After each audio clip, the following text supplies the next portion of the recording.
Bonjour à tous, bienvenue sur Le Statut, votre émission sportive préférée, présentée par moi, Malik, et mon frérot Ayoub.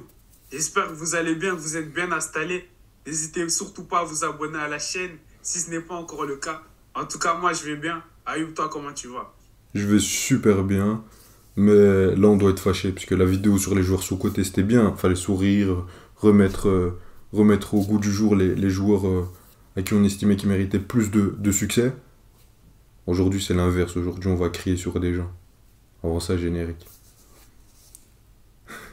Ah oui, pour Ribéry qui va arriver devant Casillas. Vas-y mon petit. Et le premier but de Ribéry. Bon, on va commencer cette vidéo sur les joueurs surcotés. Avant ça, on explique notre définition de joueur surcoté. C'est un joueur qu'on estime par plusieurs biais qu'il est surcoté. Ça veut dire qu'il est mis au-dessus de sa valeur. Ça ne veut pas dire qu'il est mauvais. Je peux dire par exemple mon joueur préféré, Benzema, je pense qu'il est surcoté parce qu'on en fait trop. Mais ça n'empêche pas que c'est un grand joueur. Je peux dire ça par exemple. Par exemple, au hasard, Sterling. Je peux dire que ça a été un bon joueur et tout. Mais je pense qu'on en fait trop. Par exemple, au hasard, et totalement au hasard. Donc bon, et ça peut être un joueur à la retraite comme un joueur qui joue encore. On commence très rapidement, très très fort. Le premier joueur encore, c'est Antoine Griezmann. Antoine Griezmann est l'un des joueurs les plus... Je rigole par rapport à la réaction de Malik, mais il est l'un des joueurs les plus surcotés de la dernière décennie de football et même du 21e siècle. Je suis désolé, mais je vais donner ma définition de surcoté pour Antoine Griezmann plus tard. Enfin, plus tard, à la fin de mon discours, on comprendra là où je veux en venir. Mais pour moi, le mec a fait une belle carrière. Mais quand j'entends dans la presse, dans les médias foot, et dans beaucoup de médias, dans les avis un peu des supporters de football, etc., où les gens placent ce mec-là, mais des fois, je me dis, il faudrait mettre des claques aux gens.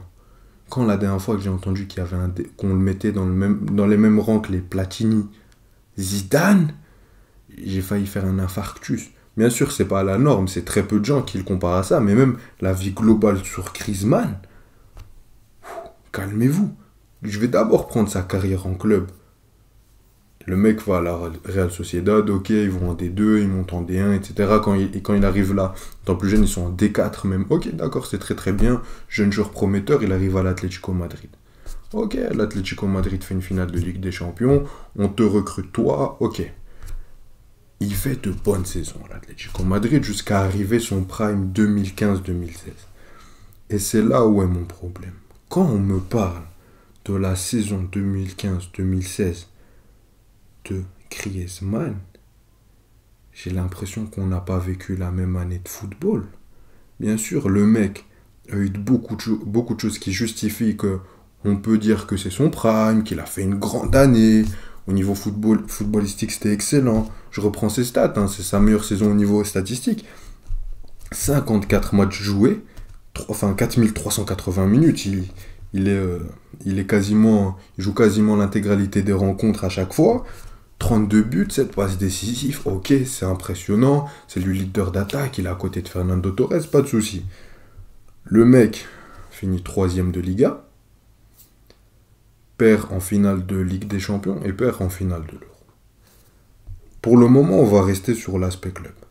Quand on me parle, et souvent les gens mettent, par exemple, le mettent au même degré qu'un Gareth Bale, qu'un Karim Benzema, je sais pas. Mais Karim Benzema, cette saison-là, il met 28 buts toutes compétitions confondues pour 32 matchs joués. Pour 22 matchs joués de moins. Et le mec joue avec Cristiano Ronaldo. Et le mec, on m'en parle comme une de ses moins bonnes saisons à cette époque-là. Ou un début d'un déclin sur...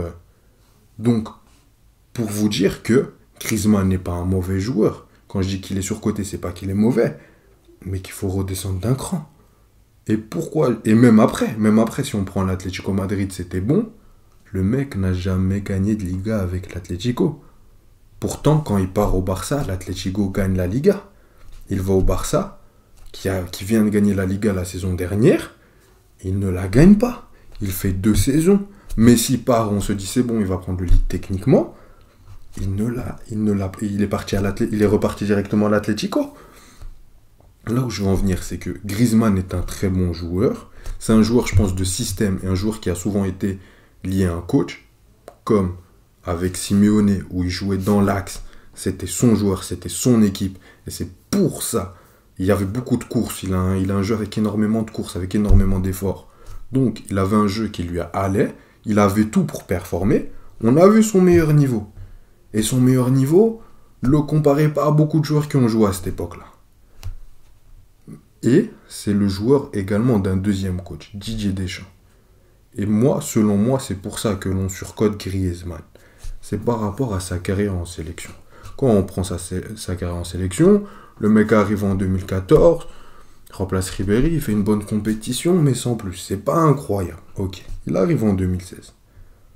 2016, ils font finale. Quand on regarde, il met un but contre l'Albanie, doublé contre l'Irlande, but et 2 passes T contre l'Islande. Et il met un doublé contre l'Allemagne, le fameux match qui révèle Griezmann. 2018, il fait une très très bonne Coupe du Monde, là-dessus il n'y a pas de souci. 2021, il rate son Euro, et 2022, il vient de sortir une Coupe du Monde, encore une fois très très bonne. Après, il a arrêté la finale, mais on va pas s'arrêter là-dessus. Désolé, je suis long, mais c'est pour vraiment qu'on comprenne mon point. Moi, je pense qu'aujourd'hui, il n'y a pas que Griezmann qui est surcoté dans le football, mais il y a aussi le football international en général. Je m'explique. Je ne dis pas que c'est pas une performance de gagner une Coupe du Monde, de faire une finale de l'Euro. Mais des fois, quand je parle des gens qui surcotent Griezmann, c'est parce que une Coupe du Monde ou un Euro, c'est 7 matchs. Dans les 4 matchs où Griezmann a été décisif et a été performant, il y en a 3, c'est contre l'Albanie, l'Islande et l'Irlande. C'est des nations secondaires du football. Après, bien sûr, il y a le très gros match contre l'Allemagne, et encore, c'est limite un braquage de la France, mais c'est un très bon match de Griezmann, ok, pas de souci.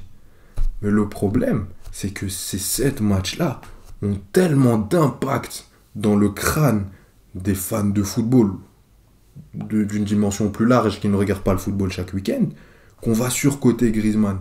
Donc comme le mec a une belle sélection en équipe de France, il n'y a pas de souci, je ne suis pas là pour rabaisser ses performances, mais c'est à chaque fois sur des cycles de 7 matchs. Le mec a été très bon, on retient ça. Et pour moi, ça, c'est un trop gros impact par rapport au niveau réel du joueur.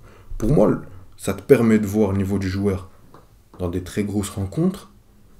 Mais voilà, les grands messieurs du football, on les voit en Ligue des Champions, on les voit en championnat chaque saison, on les voit dans les grosses rencontres.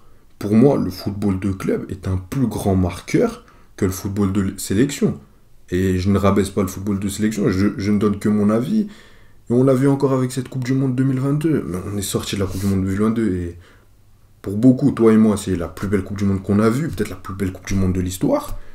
Je suis désolé, hein, mais j'ai vu le football de championnat, ok, c'était chiant et tout, il n'y avait pas la même hype.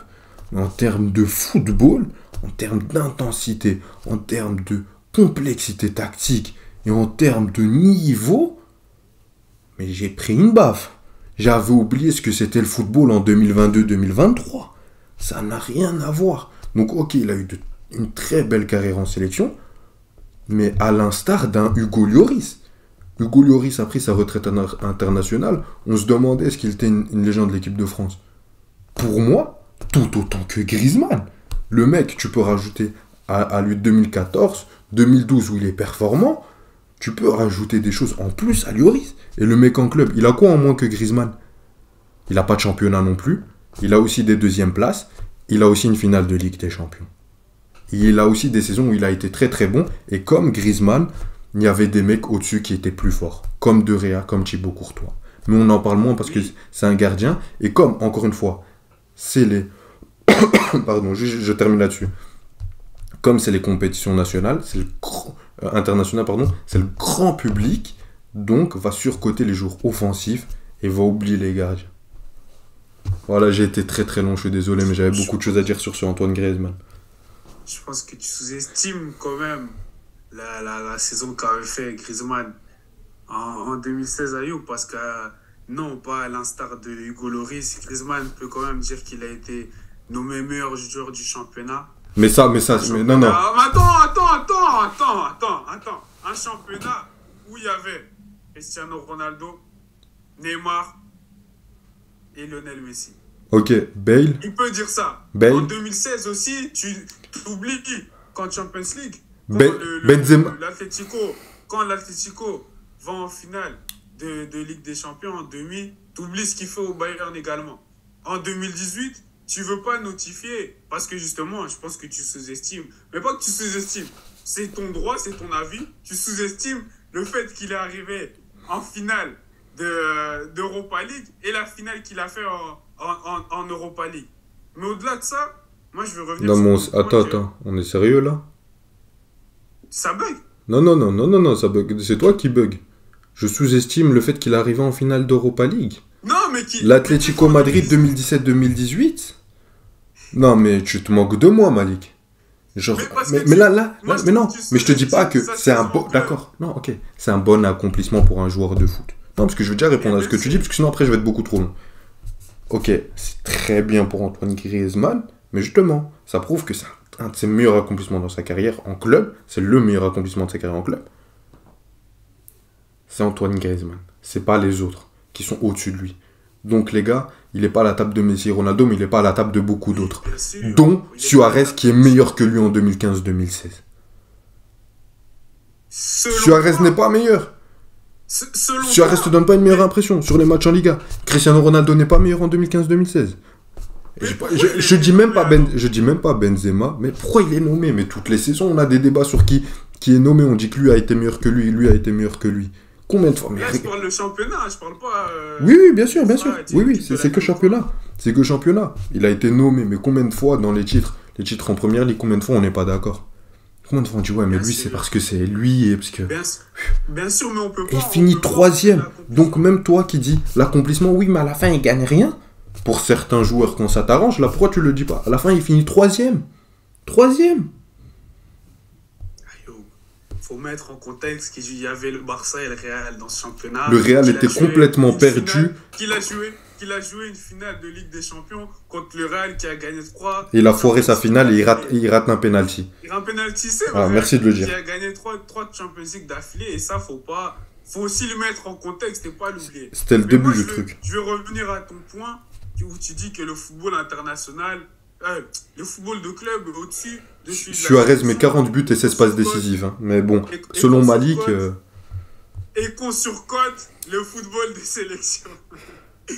Moi, c'est même un truc que je t'ai toujours dit qui fait que même moi, la Nations League, j'aime pas regarder les matchs amicaux de Nations League des sélections. Mais bref, c'est pas le sujet. Mais tout ça pour te dire que ça a toujours été comme ça, Ayou. Le football de sélection a toujours eu une grande valorisation dans le football mondial. C'est pour ça que pour moi, le Ballon d'Or de Messi en 2021, il le gagne pour moi que grâce à cette Copa América. Mais on est d'accord là-dessus. On est d'accord. Oui, sur ça, je te rejoins. Mais tu peux pas enlever le fait que c'est pas juste une compétition qu'il a été bon, Griezmann. C'est quand même sur... non, si on prend 2014, 5 compétitions... Quoi? 2021, il est pas bon et 2014... Non, je dis sur 5 compétitions. Sur les 5 compétitions, il y en a 3 où il est très bon. À savoir 2016 où c'est la meilleure. 2018, il finit quand même co-meilleur buteur en 2018. Ok, c'était des pénaltys, mais c'est le début. Et même dans le jeu, il n'était pas mauvais. On peut être d'accord sur ça, je pense. Bien sûr. Et cette Coupe du Monde, on a loué le fait qu'il a réussi à s'adapter dans un autre rôle qu'on aurait pu croire qu'il aurait joué, on va dire. Et je l'ai loué. J'ai parlé de carrière en équipe de France. Mais c'est pour ça que je dis, s'il avait été bon sur une grosse compétition, par exemple que l'Euro 2016, et les autres compétitions, il aurait été moyen, d'accord. Mais il l'a fait plusieurs fois. Donc ça prouve que le joueur est quand même un grand joueur, ne fût-ce que pour l'équipe de France. Et il a clairement sa place à discuter avec les Platini et les Zidane pour moi. Platini, il a ramené quoi à la France? 1 euro? Mais attends. Donne Kylian Mbappé à Platini, donne derrière Varane ou Mtiti Prime, donne-lui Pogba et Kanté, Platini t'en ramène 6. Bien sûr, j'exagère, mais... Parce que pour moi, cette époque-là de l'équipe de France... Et surcoté, peut-être. Elle est sur... Ok, non, mais le football, à l'époque, je pense que le football aujourd'hui est beaucoup plus compliqué, beaucoup plus dur pour les joueurs de C'est foot qu'à logique. l'époque.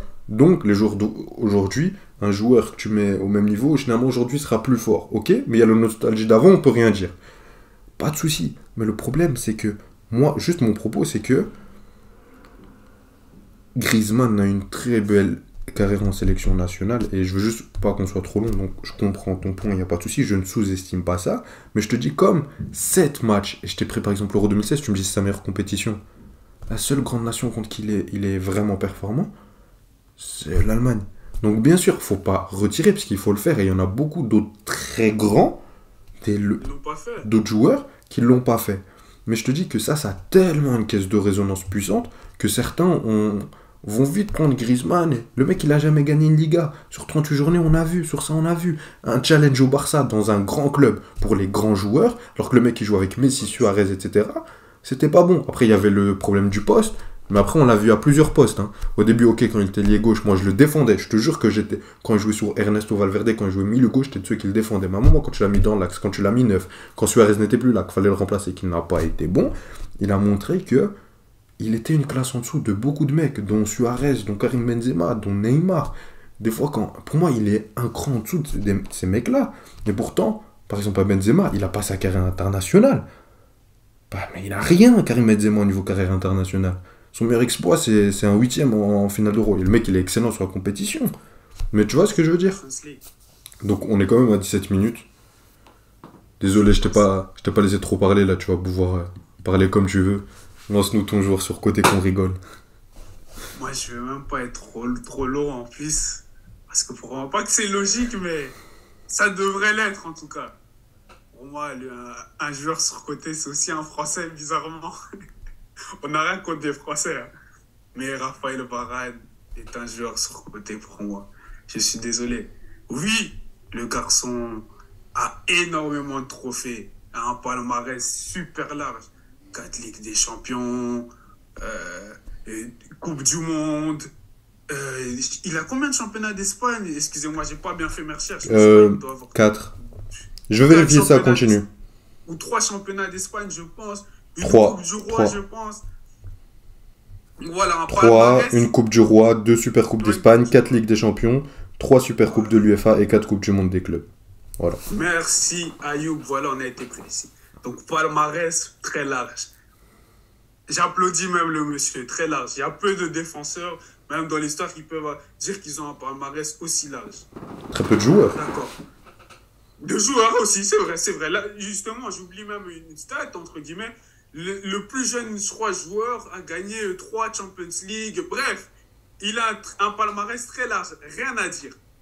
Maintenant, Raphaël Varane, en termes de joueur de football, en termes de défenseur, pour moi, il avait, mais il joue encore, donc il a tout. On va dire, il est grand, il a une bonne vitesse, il joue bien des deux pieds, il a un bon jeu au pied. Son jeu de relance, surtout pied gauche, pied droit, c'est toujours quelque chose qui m'a impressionné chez Varane. Maintenant, le problème pour moi, il est où? Le problème pour moi, c'est que dû à ce talent qu'il est, dû à ses premières années, je vais parler de ses premières années au Real, je ne vais pas parler de ses années avant, désolé, dû à ses premières années au Real, à côté de monsieur Sergio Ramos, on s'était dit que quand Ramos va partir, on va attendre que ce soit Varane qui prenne le lead. On est d'accord sur ça ou pas? Bien sûr, Parce bien que sûr. quand on parlait du lead offensif au Real, tu vois, tu mentionnais dans l'autre vidéo, excusez-moi, c'était la vidéo d'ailleurs sur Gareth Bale. Gareth Bale, voilà, c'est la vidéo sur Gareth Bale où Ayoub mentionnait que quand Cristiano Ronaldo est parti, on attendait que un de la BBC prenne le lead, soit de Benzema ou Bale. Là, c'était au niveau de la défense. On attendait que ce soit Varane. Là, on n'a même pas attendu que Sergio Ramos parte. On a vu Varane ces dernières années au Real, c'était très difficile. Maintenant, Varane, non, je ne vais pas aller directement à Manchester United. On va prendre Varane, même en équipe de France. Je vais prendre la Coupe du Monde 2018 à Ayoub. Pour toi, Varane, c'était le meilleur défenseur de la France ou c'était Umtiti? Non, pour moi, c'était Varane. Pour toi, c'était Varane? Ouais. Pour toi, c'était Varane. Moi, je trouve que c'était Umtiti. En tout cas, moi, je trouve que ça se valait. Moi, c'est ça le problème que j'ai avec Varane, c'est que on s'attend avec ce qu'on avait vu au Real, avec ses premières années à côté de Ramos, à que ce soit lui que ça devienne lui le numéro un, que ce soit lui le patron, on est d'accord avec eux. Donc moi j'attendais de ça de lui en équipe de France. Et même en équipe de France, j'ai trouvé que au final, lui et Umtiti, ça se valait. C'est pas quelque chose de mal. Une paire défensive qui se valent, qui défend aussi bien. La France faisait partie des meilleures équipes défensives de la Coupe du Monde 2018. D'accord. Mais maintenant, le problème, il est où? Il est quand Varane, Diaz, j'ai dit ces dernières années au Real, c'était plus très bon, qui se retrouve à être transféré à Manchester United. Il est transféré à Manchester United. Ok, Manchester, c'était pas, comment dire, c'était pas la meilleure situation dans le sens où, voilà, il y avait beaucoup de problèmes dans le club. On a vu beaucoup d'autres joueurs qui ont eu du mal à performer.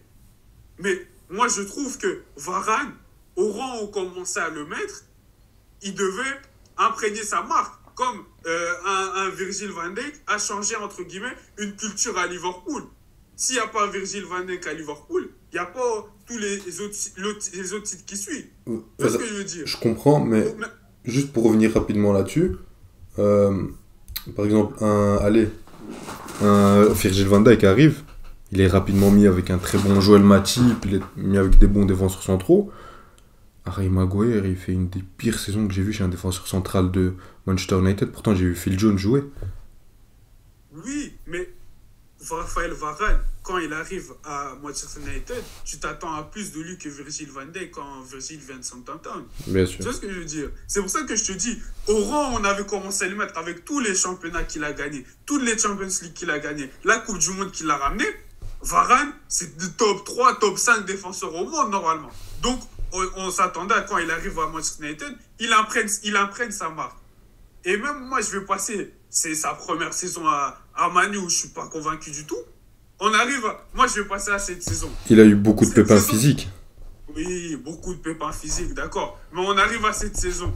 Est-ce que tu trouves que Varane est exponentiellement au-dessus parce que ces derniers temps, c'est avec Lisandro Martinez qu'il a aligné, au-dessus de lui? Parce que même si tu n'es pas forcément plus fort que celui-là à côté de toi, je trouve que on doit savoir qui est le défenseur 1 et de genre, je sais pas comment t'expliquer, au Real, on savait que le numéro 1 c'était Ramos et le 2 c'était Varane. Et même si Varane pouvait faire des meilleurs matchs, entre guillemets, le patron, c'est Sergio Ramos. À Chelsea, comme on en parlait dans notre vidéo sur le Mercato, le numéro 1 c'est Thiago Silva, il n'y a même pas de discussion. Même si Chalobah, Koulibaly ou même Badiachil, le match qu'on a à l'heure où on tourne cette vidéo, d'aujourd'hui où Badiachil fait un bon match et peut-être fait un meilleur match que Thiago Silva, à la fin de la journée, on sait le patron, c'est Thiago Silva. À Manchester United, est-ce que tu te dis le patron, c'est Raphaël Varane? Non. Tu te dis que le niveau des deux défenseurs se valent, il va faire un bon match. Mais je suis désolé, c'est au rang où on veut le mettre, au rang où on parle de lui, ce n'est pas assez. Tu dois être le patron. Pourquoi on a l'impression que excusez-moi l'expression, je vais pas abuser, mais que même avec la France, en plus je suis allé loin, même avec la France en Coupe du Monde, sur la finale, quel défenseur t'impressionne le plus? Upamecano, même sur la compétition, c'est Upamecano et c'est même un Konaté sur un match contre le Maroc qui t'impressionne plus que Varane. Mais ok, il n'a pas besoin d'être impressionnant. Mais si c'était le patron, le défenseur patron, on n'aurait rien dit, mais c'est même pas le cas. Donc, au final, moi, je me dis, Varane... Au-delà du fait de patron... Excusez-moi si j'ose la voir comme ça, parce que ça m'énerve, parce que j'aime beaucoup ce joueur. C'est un très bon joueur. Mais pourquoi Varane... Moi, mon problème avec Varane, c'est que j'ai l'impression que c'est un joueur un défenseur très talentueux qui a, comme je vous l'ai dit, tout pour moi, pour un défenseur moderne qui excelle. Mais pour moi, en fait, il a juste été dans des situations bonnes pour lui, parfaites pour lui. C'est tout. Je pense la même chose de Griezmann. Ouais, non, je suis d'accord avec toi. Et surtout, ce que tu dis rejoint un point qu'on souhaite depuis des années. Je crois que Ramos n'est pas là, on dit il n'est pas là. Moi, je ne le mettrais pas dans le rang des joueurs surcotés, puisque je pense que quand tu compares un Ferdinand Vidic, je ne sais pas qui était le meilleur, mais moi, je le mets au même niveau qu'un Ferdinand, Varane, à son prime. On a un peu de mal, parce que c'est l'époque, mais le mec, c'est le prototype même du défenseur ultime. Quand tu vois les Upamecano, Konaté qui arrivent, les Simakan, tous les mecs comme ça, c'est un peu les petits frères de Raphaël Varane. Après, moi j'ai toujours eu un gros problème avec le truc de Leeds. J'attendais que Ramos parte pour voir. Là il a 29 ans, il va arriver peut-être dans son prime, Après, il faut voir si physiquement ça va aller mieux avec au niveau des blessures. Mais normalement, il doit arriver dans son prime. Du coup, moi, je l'attendrai là-dessus. Ce que je me dis que Varane, il y a encore ce truc où il peut encore avoir 3-4 ans United. Il prend une autre dimension. Il devient peut-être le meilleur défenseur de Première Ligue. Où il prend un trophée, il prend une Première Ligue. Je serais pas aussi convaincu que toi. Mais je te rejoins sur la globalité. Il n'y a pas beaucoup de points où je suis vraiment en désaccord. Donc oui, je comprends. Parce que la vérité, j'ai même hésité avec Raphaël Varane, Ah ouais? mais je me disais que faut attendre la fin du Challenge United, puisque c'est ça qu'on attend depuis des années. Quelque chose à ajouter sur On lui? va attendre. Non, on va attendre. On va attendre, mais en tout cas, rien que, comme je t'ai dit, c'est relance pied gauche, j'ai l'impression qu'il les fait même plus. Moi, c'était un truc qui fait trop de lui. C'est longue balle, pied gauche, pied droit. Même ça, j'ai l'impression qu'il fait plus, mais bref. En tout cas, je trouve que c'est un joueur très talentueux, très fort.